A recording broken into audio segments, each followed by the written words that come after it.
مونچھوں کے بال کاٹنا، زائد بال کاٹنا، یہ در حقیقت زیب اور زینت کی ایک دلیل اور ایک چھوٹی سی چیز، ایک حصہ ہے زیب و زینت کا۔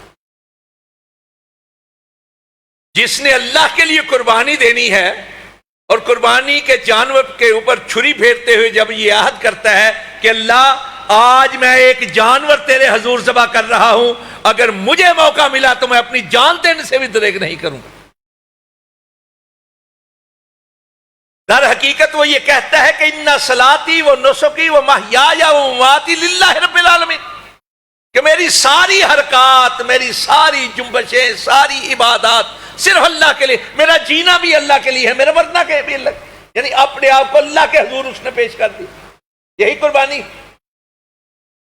تو زیب و زینت کی چیزوں کو چھوڑنے کا مطلب یہ ہے کہ وہ ان 10 دنوں کے اندر صرف اللہ کے لیے ہی سوچے گا، اپنی ذات کے لیے نہیں سوچے گا۔ چھوڑ دیا ہے سب کچھ اس نے۔ رمضان کے آخری 10 دنوں کے اندر تو اعتکاف کیا جاتا ہے نا، کہ دنیا سے الگ ہو کر اپنے آپ کو اس نے حساب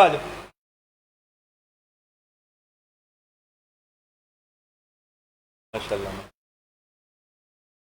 اگر تو ہی نا پانی سے جانوروں نے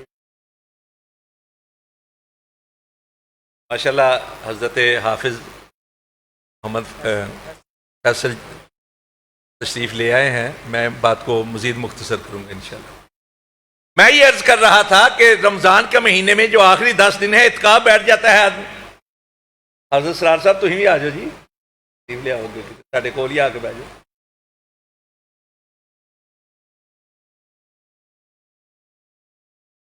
تھی بیٹھو جی، جوان آدمی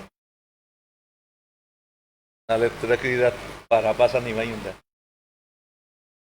آخری 10 دنوں میں اعتکاف بیٹھتا ہے تو وہ کیا اظہار ہوتا ہے کہ میں نے دنیا کو اللہ کے لیے چھوڑ دیا ہے، یہی اظہار ہوتا ہے۔ اور ان 10 دنوں کے اندر جو ذوالحجہ کے پہلے 10 دن ہیں وہ زیب و زینت کو الگ کر کے یہ اظہار کرتا ہے کہ اللہ سب کچھ تیرے ہی لیے ہے، جو کچھ بھی ہے تیرے حضور قربان، تیرے حضور نچھاور نثار۔ جو قربانی دیتا ہے اس کے لیے ضروری ہے کہ وہ اپنے حجامت نہیں بنوائے گا قربانی کرنے تک۔ اب ایک شخص ہے بیچارہ جس کے پاس سکت نہیں، جب وہ سنتا ہے نا قربانی کا بڑا ثواب ہے اور قربانی دینے والا اس طرح کرے اس طرح کرے، نکو ہو جاتا ہے دل کے اندر کہ اللہ میں کیا کروں، اللہ میرے پاس ہوتا میں بھی قربانی کا ثواب حاصل کرتا، اللہ مجھے بھی کچھ درجہ مل جاتا۔ سوچ ہوتی ہے کہ نہیں ہوتی؟ جو آدمی نیکی کی طرف رغبت کرنے والا ہو اس کی سوچ ہوتی ہے۔ اب وہ بیچارہ کیا کرے؟ سونے نبی صلی اللہ علیہ وسلم کے پاس ایک شخص آیا، حضرت عبداللہ بن عمر بن عاص رضی اللہ عنہما بیان کرتے، ابو داؤد کی بھی روایت ہے، نسائی کی بھی روایت ہے، مسند احمد کی بھی روایت ہے، مستدرک حاکم کی بھی روایت، اور اس روایت کو امام ابن حبان نے صحیح کہا ہے، امام حاکم نے صحیح کہا ہے، اور ہمارے علماء حدیث نے اس روایت کو حسن بیان کیا ہے۔ حضرت عبداللہ بن عمر بن عاص رضی اللہ عنہما کہتے ہیں کہ ایک شخص آیا سونے نبی صلی اللہ علیہ وسلم کے پاس اور آ کر کہنے لگا، اللہ کے نبی میرا بھی جی چاہتا ہے میں قربانی کروں، میں بھی قربانی کا ثواب حاصل کروں، مجھے بھی قربانی کی فضیلت ملے، لیکن کیا کروں میرے پاس کچھ بھی نہیں۔ ایک شخص نے مجھے ایک چھوٹی سی بکری دی ہے کہ میں اس کا دودھ نکال کے اپنے بچوں کو پلا لیا کروں، تو اللہ کے نبی کیا میں اس قربانی اس بکری کو جو کسی نے مجھ کو دی ہے میرے بچوں کے لیے میں اس کو قربان کر دوں؟ پہلے جی محمد علی صاحب کو گل جہی نا مزے لین والی ہوں تو تصویر ہی لیندے رہتے، تشریف رکھا کرو مسجد ذرا خیال رکھا کرو۔ کہنے لگا اللہ کے نبی میں کیا کروں، میرا بھی جی چاہتا ہے مجھے بھی ثواب ملے، ہے کچھ نہیں، کیا کروں؟ کلیجے کو ہاتھ پڑتا ہے کہ نہیں پڑتا؟ لیکن قربان جائیے سونے نبی صلی اللہ علیہ وسلم کے کہا تو ایسا کر کہ تو بھی حجامت نہ بنوانا،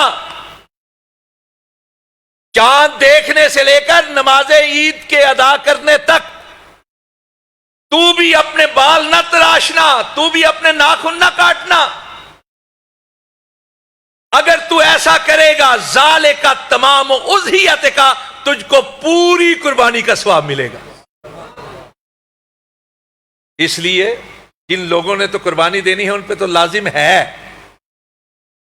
کہ وہ حجامت نہ بنوائیں، ناخن نہ تراشیں، لیکن جنہوں نے نہیں دینی اگر سکت ہے تو وہ دیں، اگر سکت نہیں تو وہ یہ حکم جو ہے نا نبی پاک صلی اللہ علیہ وسلم کا یہ سن لے، اللہ ان کو ضرور ثواب عطا کرے گا، ان کی نیت کی وجہ سے عطا کرے گا۔ بہرحال ہم خوش نصیب ہیں کہ موقع ملتے ہیں ہمیں اپنے گناہوں کے بخشوانے کے، رب کو راضی کرنے کے۔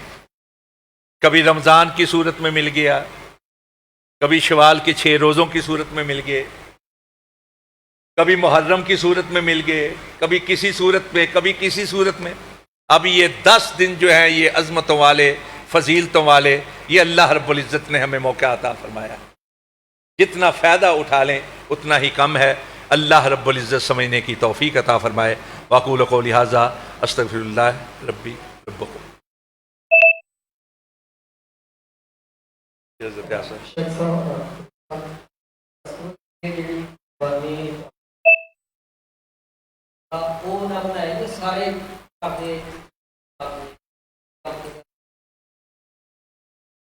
قربانی سارے والوں دینی ہے،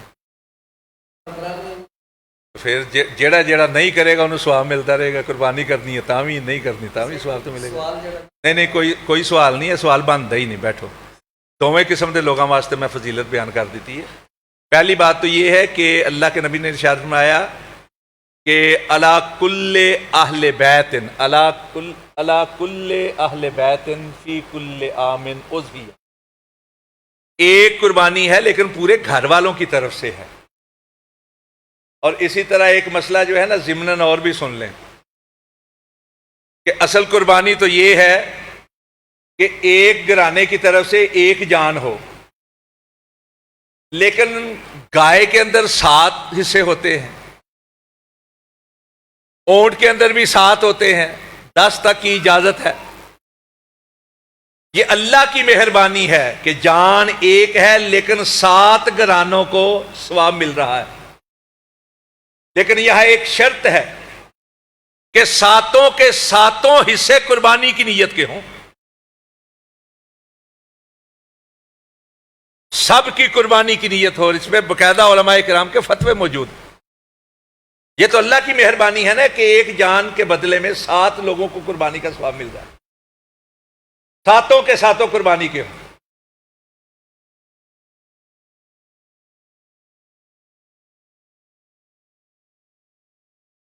یہ آج کل بڑا سوال چلتا ہے، اور جب بھی آتی ہے نا جی قربانی کا موسم آتا ہے، بھینس کی قربانی دے لیں، فتویٰ ہے اس پہ، علماء کرام نے اجتہاد کیا ہے، اجتہادی مسئلہ ہے۔ میں نفی نہیں کرتا، نہ میں اس درجے پہ ہوں کہ میں کسی پہ فتوے داگو، لیکن میں ایک جو میرے دل کی بات ہے وہ میں کرنے لگا۔ قرآن پاک میں قربانی کے جو جانور بیان کیے گئے ہیں نا وہ جنس 4 ہیں اور جانور 8 ہیں۔ جنس کے لحاظ سے 4 کون سے ہیں؟ اونٹ، گائے، بکری اور بھیڑ۔ بکری اور بھیڑ یہ جنسیں ہیں 4، لیکن اس میں کیا ہے؟ اونٹ، اونٹنی، گائے، بیل، بکرا، بکری، لیلا، پیڑ، یہی نا جی 8۔ میرا ذاتی ذہن یہ ہے، ذاتی ذہن میں کہہ رہا ہوں، غلط بھی ہو سکتا ہے، کہ اللہ رب العزت چاہتے تو صرف 4 جنسیں بیان کر دیتے، مذکر اور مؤنث کی۔ تو یہاں تو بعض لوگ یہ کہتے ہیں کہ اگر دونوں کی درمیانی جنس ہے وہ اس سے بھی بچنا چاہیے، حالانکہ وہ ہو سکتی ہے، لیکن بہتر یہ ہے کہ اللہ کے راستے میں وہ چیز قربان کی جائے جو سب سے بہتر ہے۔ بھینس گائے کی قسم ہے نہیں ہے، یہ اجتہادی مسئلہ ہے، لیکن جو سب سے بہتر ہے وہ ہے جو اللہ رب العزت نے قرآن پاک میں بیان کر دیا۔ اس کے بعد اگر کوئی اور چیز ہے اور اجتہاداً وہ ثابت ہے تو میں کون ہوتا ہوں کسی کے ثواب کے راستے میں رکاوٹ ڈالنے والا؟ دینا تو ثواب اللہ نے ہے نا، اور نیت کے اوپر دینا ہے۔ اس لیے ایسے مسائل کو بنیاد بنا کر مزہ لینا یا انتشار کا باعث بننا یا فتنہ پیدا کرنا، یہ سب سے غلط بات ہے۔ اور بعض اوقات ہوتا یہ ہے کہ پتہ ہوتا ہے آدمی کو جو سوال کرتا ہے، لیکن اور سن بھی چکا ہوتا ہے، سمجھ بھی چکا ہوتا ہے، لیکن پھر مزہ بھی تو لینا ہوتا ہے نا جی کبھی کسی کو۔ بہرحال فیصل افضل صاحب ہمارے بھائی بھی ہیں، ہمارے بزرگ بھی ہیں، اور ان کو میں نے خاص مقصد کے لیے بھی بلایا تھا۔ انشاءاللہ العزیز وہ بعد میں کریں گے۔ میں ان سے گزارش کروں گا کہ وہ تشریف لائیں اور ہمیں استفادے کا موقع فراہم کریں۔ جناب حافظ محمد فیصل افضل۔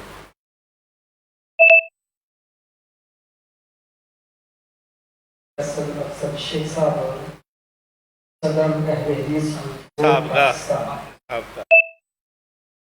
ان الحمد للہ والصلاة والسلام على من لا نبی بعد اما بعد قال اللہ تبارک وتعالى في القرآن المجید اعوذ باللہ السمیع العلیم من الشیطان الرجیم بسم اللہ الرحمن الرحیم قلنا یا نار کونی بردا وسلاما علی ابراہیم صدق اللہ مولانا العظیم وصدق رسولہ النبی الکریم ونحن علی ذلک لمن الشاہدین والشاکرین والحمد للہ رب العالمین۔ ہر قسم کی حمد و ثنا اللہ بزرگ و برتر کے لیے، درود و سلام ان گنت لا تعداد بے شمار کروڑہ کروڑ اربہ ارب درود و سلام آقا و مولا حضرت محمد مصطفیٰ صلی اللہ علیہ وآلہ وصحبہ وسلم کی ذات اقدس پر۔ دو باتیں سیرت ابراہیم خلیل اللہ علیہ السلام کے حوالے سے عرض کرنا چاہوں گا، جو ہمارے عقیدے میں پختگی کا سبب ہے، فلسفہ قربانی کو سمجھنے کا ذریعہ بھی ہوگا، اور در حقیقت نماز ہو، روزہ ہو، کوئی بھی عبادت ہو، اور بالخصوص جو قربانی ہم کرنے جا رہے ہیں، ہر ایک کا اولین مقصد یہ ہے کہ تقویٰ مل سکے، خشیت الہی، معرفت الہی کا حصول ہو سکے۔ اللہ سے دعا ہے ہم چند دنوں بعد جو اللہ کے حضور قربانیاں پیش کرنے جا رہے ہیں، ہمیں اس کا صحیح فلسفہ سمجھنے اور اس کا صحیح طور پہ حاصل کرنے کی توفیق نصیب فرمائے۔ پہلی بات جو میں نے چھوٹا سا تکہ آپ احباب کے سامنے پڑھا، حضرت ابراہیم خلیل اللہ علیہ السلام نے اپنی قوم کو دن رات توحید کی دعوت دی۔ آپ ابھی شباب کے دور میں تھے اور توحید کی دعوت ڈنکے کی چوٹ پہ دیتے تھے۔ ایک روز آپ کے اہل علاقہ، آپ کے آباء و اجداد میں سے، آپ کے رشتہ داروں میں سے، آپ کے علاقے والوں میں سے وہ سب کسی میلے ٹھیلے میں چلے گئے۔ آپ چونکہ صبح و شام اللہ کی توحید کی طرف بلاتے تھے، اور لوگوں کو علم تھا کہ ہمارے علاقے کا ایک نوجوان ہے جو ہمارے ان بتوں کی، ان خود ساختہ معبودوں کی نفی کرتا ہے۔ خبر تو تھی، وہ سارے چلے گئے۔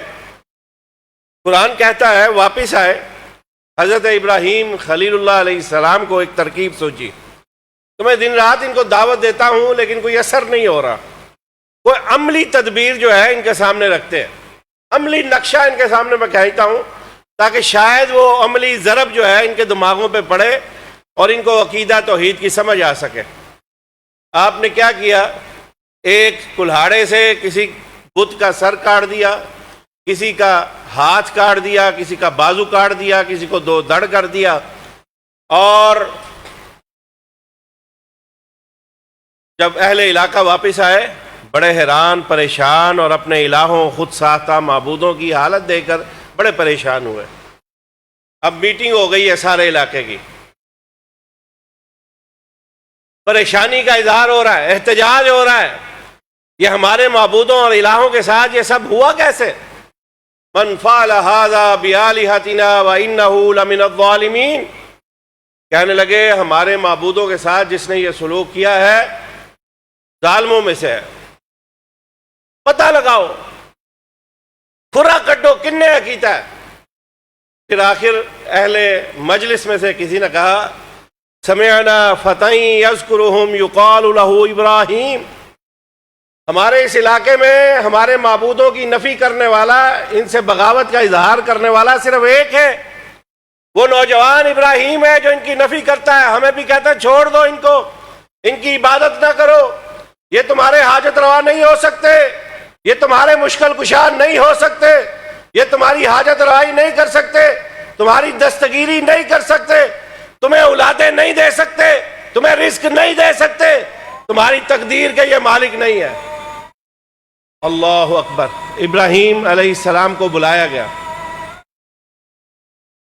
انت فعلت هذا بآلهتنا یا ابراہیم، اے ابراہیم ہمارے معبودوں کے ساتھ یہ سلوک تم نے کیا ہے، کیونکہ تم ہی تو ہو جو ان کی نفی کرتے ہو۔ معلوم ہوا جو توحید ڈٹ کر بیان کرنے والے ہوتے ہیں پورے علاقے میں خبر ہوتی ہے وہ ہے جو رب کو ماننے والا ہے، وہ ہے جو رب کی توحید کا علم بلند کرنے والا ہے۔ چنانچہ ابراہیم سے بلا کر پوچھا گیا کیا توحید کا ڈنکا بجانے کا جرم تو نہیں کیا ہے؟ کہنے لگے بل فعلہ کبیرہم ھذا فاسألوہم ان کانوا ینطقون، اے وڈے نے کیتا جے جدے مونڈے کلاڑا پیا ہے تے پوچھ لو کنہاں نے کیتا انہاں نے نال، جب بول دے جے تے پوچھ لو۔ جب جناب ابراہیم نے یہ واضح دلیل پھینکی نا کہ بول سکتے ہیں تو پوچھ لو، جن کو سناتے ہو جا کے، اگر تمہاری سننے والے ہیں، تمہاری سن کر جواب دینے والے ہیں، بول سکتے ہیں تو پوچھ لو۔ پتا تھا ہم جھوٹے ہیں، پتا تھا، اور قرآن نے بھی یہ کہا ہے رب کے سوا جس کو پکارتے ہو، جو جھوٹے معبود تراش رکھے ہیں، جن کو بھی رب کے سوا پکارتے ہو، ان تدعوہم لا يسمعوا دعاءکم ولو سمعوا ما استجابوا لکم ویوم القیامت یکفرون بشرککم ولا ینبئک مثل خبیر۔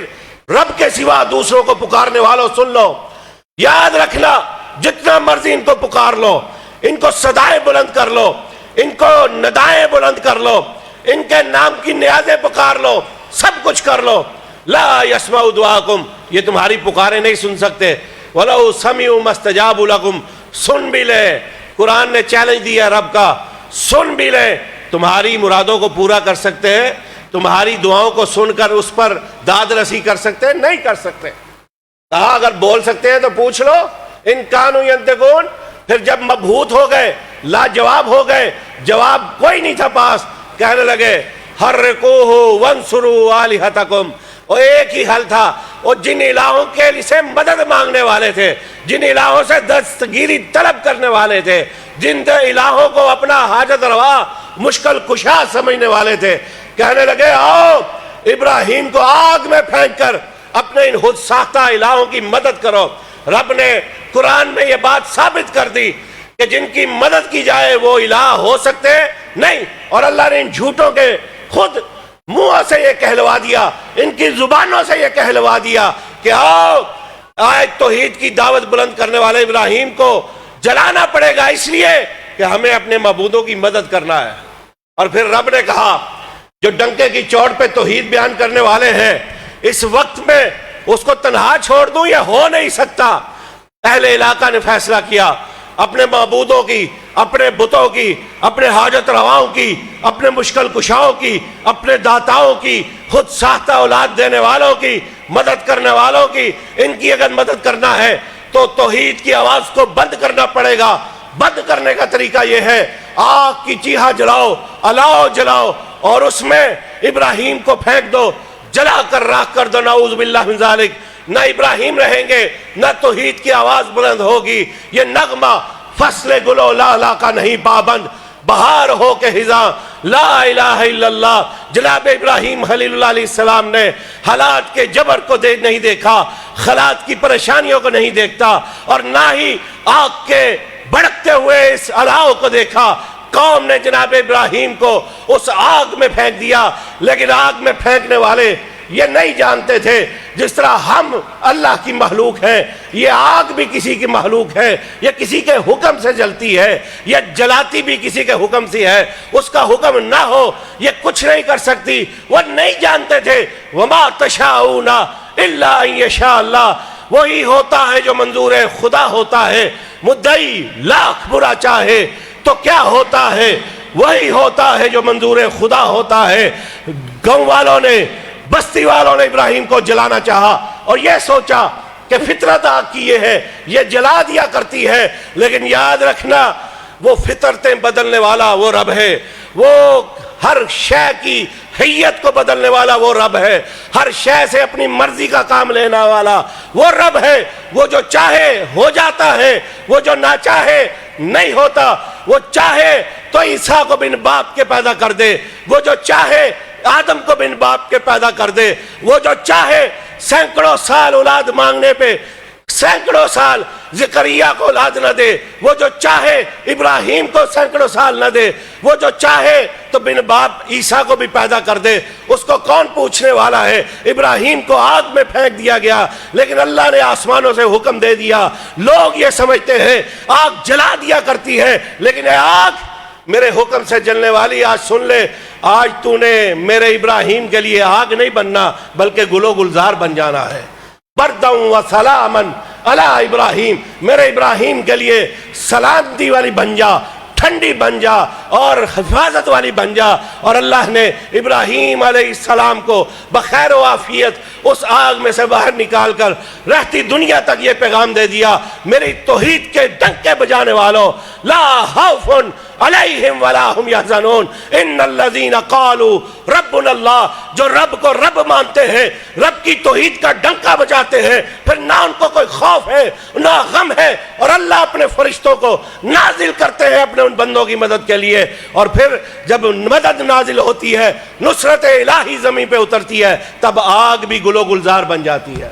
اس لیے میرے بھائیوں، جناب خلیل کی سیرت میں سے سب سے بڑا پیغام ہمارے لیے وہ ہے کہ اگر توکل کرنا ہے تو رب کی ذات پہ، یقین رکھنا ہے تو رب کی ذات پہ۔ اور دوسری بات، جناب اسماعیل علیہ السلام کے حوالے سے جناب ابراہیم خلیل اللہ مانگ رہے ہیں اپنی اولاد، اپنے لیے بیٹا، اپنے لیے اولاد اللہ سے مانگ رہے ہیں۔ رب ہب لی من الصالحین، رب ہب لی من الصالحین۔ اس سے 2-3 نقطے بتانا چاہتا ہوں۔ جب بھی رب کے حضور مانگے، پوری دعا مانگے، کامل دعا مانگے، اللہ مجھے نیک اور صالح اولاد عطا فرما۔ حالی رب ہب لی نہیں مانگنی، رب ہب لی حالی نہ مانگے۔ ابراہیم کی سیرت پہ عمل کرتے ہوئے رب حب لی من الصالحین دعا مانگے، مانگتے رہے اللہ مجھے بیٹا دے دے، اللہ مجھے صالحین میں سے بیٹا عطا کر دے۔ اللہ کی مرضی نہیں تھی، عطا نہیں کیا۔ جوانی تھی، اسباب تھے، بظاہر سارے معاملات پورے تھے، اولاد چاہتا اللہ عطا کر سکتا تھا، نبی مانگنے والے تھے۔ اب بظاہر 3 اسباب ہے، مانگنے والی بزرگ ہستی ہے، اللہ کے خلیل ہیں جو مانگ رہے ہیں، اللہ کو ان کی موڑنی نہیں سی چاہیے، اسی بھی تو کہنے ہیں نا، انہوں نے درد جاؤ اللہ نہ دی موڑدا نہیں۔ ابراہیم خلیل سے بڑی ہستی کون ہے؟ خلیل اللہ ہے، اللہ کے دوست ہیں، رب سے مانگ رہے ہیں، اللہ عطا نہیں کر رہا کیونکہ یہ اللہ کی مرضی ہے۔ جب جہاں جس کو جو عطا کرنا ہے یہ میرے رب کے فیصلے ہیں، اس کے فیصلوں کو کوئی تبدیل نہیں کروا سکتا۔ جناب ابراہیم مانگ رہے ہیں رب حب لی من الصالحین۔ اللہ نے جوانی بھی ہے، خود بھی جوان ہے، بیوی بھی جوان ہے، ہماری ماں بھی جوان ہے، اسباب بھی موجود ہے، نیک ہستی ہے، رب سے مانگ بھی رہے ہیں، عطا نہیں کیا۔ لیکن جناب ابراہیم بھی مانگ رہے ہیں۔ اس سے 2 باتیں ہیں، مانگتے رہے مایوس نہیں ہونا، لیکن مانگنا رب سے ہے، دعا پوری مانگنی ہے، لیکن اللہ کی مرضی ہے۔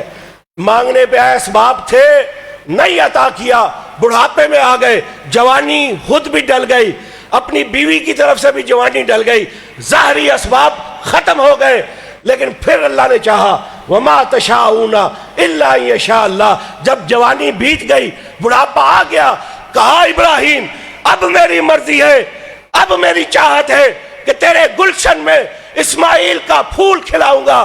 اور فرمایا فبشرناہ بغلام حلیم، ایک سعادت مند، ایک حلیم، ایک تابع دار بیٹا اسماعیل کی صورت میں تیرے گلشن میں کھلاؤں گا. اللہ اکبر. اللہ نے یہ ثابت کر دیا وما تشاؤون الا ان یشاء اللہ. دنیا والے یہ سمجھتے ہیں جوانی میں اولاد ملتی ہے، دنیا والے یہ سمجھتے ہیں بڑھاپا آ جائے اولاد نہیں ہو سکتی. میں بن موسم کے پھل عطا کر کے دنیا والوں کو بتاؤں گا تمہاری سوچ اور ہو سکتی ہے، تمہاری چاہت اور ہو سکتی ہے. وما تشاؤون الا ان یشاء اللہ. تمہاری سوچوں کی وجہ سے میرے فیصلے نہیں بدلتے، تمہاری چاہتوں کی وجہ سے میرے فیصلے نہیں بدلتے، بلکہ وہی ہوتا ہے جو منظور خدا ہوتا ہے. اللہ نے بڑھاپے میں اسماعیل دیے اور پھر اسماعیل چلنے لگے ہیں. ایک اور آزمائش جناب ابراہیم کے در پہ کھڑی ہے. حکم ہوا اے ابراہیم، اے اسماعیل، میں نے خواب میں دیکھا انی ارا فی المنام انی اذبحک فانظر ماذا ترى. میں نے خواب میں دیکھا ہے کہ تجھے ذبح کر رہا ہوں، تیری کیا رائے ہے؟ اسے ایک بات یہ بھی اخذ کرنی چاہیے، اپنے بچوں سے ہر بات میں مشورہ کیا کریں، بالخصوص جب وہ تھوڑے سیانے ہو جائیں. حکم نہ بالکل صادر کیا کریں، ان کو شریک مشاورت کیا کریں. جناب ابراہیم نے رب کے حکم آنے کے باوجود اپنے بیٹے کو اعتماد میں لیا، مشاورت کی. یا انی ارا فی المنام انی اذبحک فانظر ماذا ترى. میرے بیٹے، میں نے خواب میں دیکھا ہے تمہیں ذبح کر رہا ہوں، تیری کیا رائے ہے؟ بیٹا بھی حلیم تھا، تابع دار تھا، فرما بردار تھا، پروردائے اغوش ولایت تھا، فرمایا اغوش نبوت تھا. یا ابت افعل ما تؤمر ستجدنی انشاء اللہ من الصابرین. اے ابا جان، آپ کو جو حکم ہوا ہے اس کو کر گزریے، مجھے صابرین میں سے پائیں گے. اور پھر فلما اسلم وتلہ للجبین ونادیناہ یا ابراہیم قد صدقت الرؤیا انا کذلک نجزی المحسنین. یہاں سے بھی یہ دیکھیے، باپ بیٹے کو قربان کرنے کے لیے تیار ہے، حالانکہ آخری عمر میں بیٹا ملے، بڑھاپے میں وہ بھی تھوڑا سا پروان چڑھے. ان چھوٹے بچوں کی تو شرارتیں ہی بڑی دل کو لبھاتی ہے، ان کا چلنا پھرنا دل کو سکون اور ٹھنڈک کا سبب بنتا ہے. سوچیے اور تصور کیجئے اپنے چھوٹے ننھے منھے بچے کو قربان کرنا کتنی بڑی آزمائش تھی. لیکن اللہ کہتا ہے باپ قربان کرنے کے لیے تیار ہے، بیٹا قربان ہونے کے لیے تیار ہے. فلما اسلم وتلہ للجبین ونادیناہ یا ابراہیم. رب کو جو منظر چاہیے تھا دل کا، جو دل کی حالت چاہیے تھی، جو دل کا اطمینان چاہیے تھا کہ تقوی، خشیت الہی، معرفت الہی، رب کی رضا جب دونوں کے دلوں سے اللہ کو وہ حاصل ہو گیا، فرمایا ابراہیم ہمیں جو چاہیے تھا مل گیا، تیری قربانی قبول ہو گئی. اور اسماعیل کی جگہ پہ اللہ نے مینڈا بیچ کر رہتی دنیا تک مسلمانوں کو یہ حکم دے دیا کہ جس جذبہ صادقہ کے ساتھ ابراہیم نے اپنے بیٹے کو قربان کرنے کا عزم کیا تھا، ان جانوروں کی قربانی کی صورت میں تم بھی میرے حضور ایسے جذبے لے کے آؤ. اللہ ہمیں وہی جذبہ صادقہ نصیب فرمائے. اور یہ دیکھیے فطرت کیا کہتی ہے، ہاتھ میں چھری ہو اور پھر بالکل گردن کے ساتھ لگی ہو، یہ ہو نہیں سکتا کہ وہ چلتی ہو اور چلتے چلتے چلنے سے بھی پہلے اللہ وہاں سے اسماعیل کو محفوظ اٹھا لے اور اس کی جگہ مینڈا بھیج دے، بکرا اور چھترا بھیج دے. معلوم ہوا ہم جو چاہیں وہ نہیں ہوتا. وما تشاؤون الا ان یشاء اللہ. اللہ کی مرضی اور معاملہ یہ تھا کہ یہاں آج اسماعیل ذبح نہیں ہوں گے بلکہ چھترا ذبح ہوگا. ہم یہ سوچتے ہوں گے، ہماری یہ شاید دنیاوی فطرت کے تقاضوں کے تحت یہ سوچ ہوگی کہ وہاں اسماعیل ذبح ہو جاتے، لیکن وہی ہوتا ہے جو منظور خدا ہوتا ہے. آئیے اس ساری گفتگو کا خلاصہ یہ ہے، دنیا کے ہر معاملے میں، ہر چیز میں، ہر نوعیت میں، ہر جگہ اللہ کی تدبیر چلتی ہے، اس کی حکمت چلتی ہے، اس کی مرضی چلتی ہے، اسی کے حکم سے سب کچھ ہوتا ہے، ہمارے چاہنے سے نہیں ہوتا. اس لیے آئیے جب سب کچھ اس کی مرضی سے ہوتا ہے ہم بھی اپنے آپ کو اس کی مرضی کے سپرد کر دیں. اللہ ہمیں ہر حال میں اپنے رب کی رضا پر راضی رہنے کی توفیق نصیب فرمائے، ہمیں اپنی زندگیوں کو، اپنے اعمال کو اس کی مرضی کے مطابق کرنے کی توفیق نصیب فرمائے۔ وآخر دعوانا الحمدللہ رب العالمین۔ یا رب لک الحمد کما ینبغی لجلال وجہک ولعظیم سلطانک۔ الحمد